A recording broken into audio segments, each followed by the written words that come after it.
హిమాలయాల నడుమ అత్యంత కఠిన ప్రయాణంతో కూడుకున్న ప్రసిద్ధ దేవాలయాలలో కేదార్నాథ్ ఒకటి.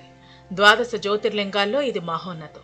పౌరాణికంగా చెప్పాలి అంటే కేదార్నాథ్ జ్యోతిర్లింగం 12 జ్యోతిర్లింగాలలో 5వది. ఇక్కడ చేసే కేదార్నాథ్ జ్యోతిర్లింగ హోమం మహోన్నతం. భక్తుల జీవిత లక్ష్యాలను సాధించకుండా అడ్డుపడే అన్ని ఆటంకాలను తొలగిస్తుంది. ఈ కర్మకాండ పాపాలను పోగొట్టి దుష్ట శక్తుల నుండి రక్షిస్తుంది. సంపద, ఐశ్వర్యం అందిస్తుంది. కేదార్నాథ్ హిమాలయ పర్వత శ్రేణుల్లో సముద్ర మట్టానికి సుమారు 3583 మీటర్ల ఎత్తులో ఉన్న అత్యంత పవిత్ర క్షేత్రం. ఈ జ్యోతిర్లింగ క్షేత్రానికి నిత్య హోమ చిదగ్నిగుండం ఒక అపూర్వ ఆధ్యాత్మిక వైభవం. అయితే ఈ కార్యక్రమంలో సమర్పించే హోమ ద్రవ్యం ఎక్కువ మంది భక్తులకు అందజేయటం ప్రస్తుత పరిస్థితుల్లో సాధ్యం కాకపోవటం వల్ల ప్రత్యేకించి మన తెలుగు రాష్ట్రాల నుండి దర్శించాలని వెళ్లే భక్తులందరికీ కేదార్నాథ్ వెళ్లేటప్పుడు ఒక ప్యాకెట్ మహర్షి హోమద్రవ్యం రుద్రాక్ష వైభవనందు ఇప్పుడు ఉచితంగానే అందజేస్తున్నారు. ఇదో విశేషం.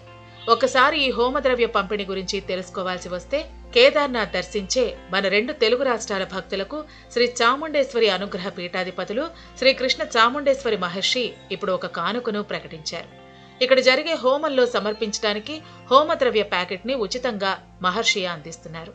ఈ ప్యాకెట్ ను కేదార్నాథ్ దేవాలయానికి సమర్పించవలసిందిగా అందుకు సిద్ధంగా హోమద్రవ్యాన్ని ఆ ప్యాక్ లో సిద్ధం చేశామని ఆయన తెలియజేశారు.